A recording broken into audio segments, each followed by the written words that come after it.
அதனால உங்ககிட்ட யாரு நல்லா பேசலாம் நம்பிடாதீங்க. நீங்க ஜாக்கிரதையா இருங்க. நீ எங்கடா போற? தெரிஞ்சவங்களுக்கு எல்லாம் சொல்லிட்டு போயிட்டு இருக்கேன். இப்படி தாங்க எனக்கு ஒரு கிளைண்ட் கால் பண்ணி இந்த மாதிரி பேபி ஷவருக்கு எனக்கு மெஹந்தி சர்வீஸ் வேணும்னு கேட்டிருந்தாங்க. நானும் என்னோடய பேக்கேஜ் டீட்டெயில்ஸ் எல்லாம் சென்ட் பண்ணி விட்டுருந்தேன். அவங்களும் ஓகேன்னு சொல்லிட்டு கால் பண்ணி பேசினதில், இந்த மாதிரி மெஹந்தி சர்வீஸ் நான் பார்த்ததே இல்லைங்க, எனக்கு மெஹந்தி போட்டால் நீங்கள் மட்டும்தான் வந்து போடணுங்க அப்படின்னு சொல்லி அவங்களோட லவ்வால் என்னை அவ்வளோ நினைய வச்சுட்டாங்க. அதில் நானுமே கொஞ்சம் விழுந்துட்டேன்னு வச்சுக்கோங்களேன்.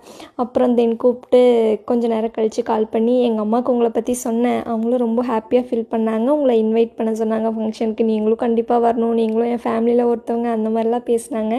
சரி கிளைண்ட்டு தானே அப்படின்னு சொல்லி நானும் விட்டுட்டேங்க. அப்புறம் ஈவினிங் கால் பண்ணி என் அம்மா நம்பர் சொல்கிறேன், அவங்களோட அக்கௌண்ட் கொஞ்சம் பிளாக் ஆயிடுச்சு, இந்த நம்பர் மட்டும் போட்டு ஓடிபி சொல்கிறீங்களா அப்படின்னாங்க. அப்போ தாங்க தெரிஞ்சது இவங்க ஒரு ஃபேக் கிளைண்ட்டுன்னு சொல்லிட்டு. இந்த மாதிரி உங்களுக்கும் யாராவது கால் பண்ணி டீட்டெயில்ஸ் கேட்டாங்கன்னா தயவு செஞ்சு சொல்லிடாதீங்க, அவேராக இருங்க. அண்ட் என்னோடய ஒர்க் பிடிச்சதுன்னா மறக்காமல் என்னை ஃபாலோ பண்ணி வச்சுட்டு உங்களோட ஸ்பெஷலான டேஸ்க்கு என்னை புக் பண்ணிக்கோங்க. தேங்க்யூ.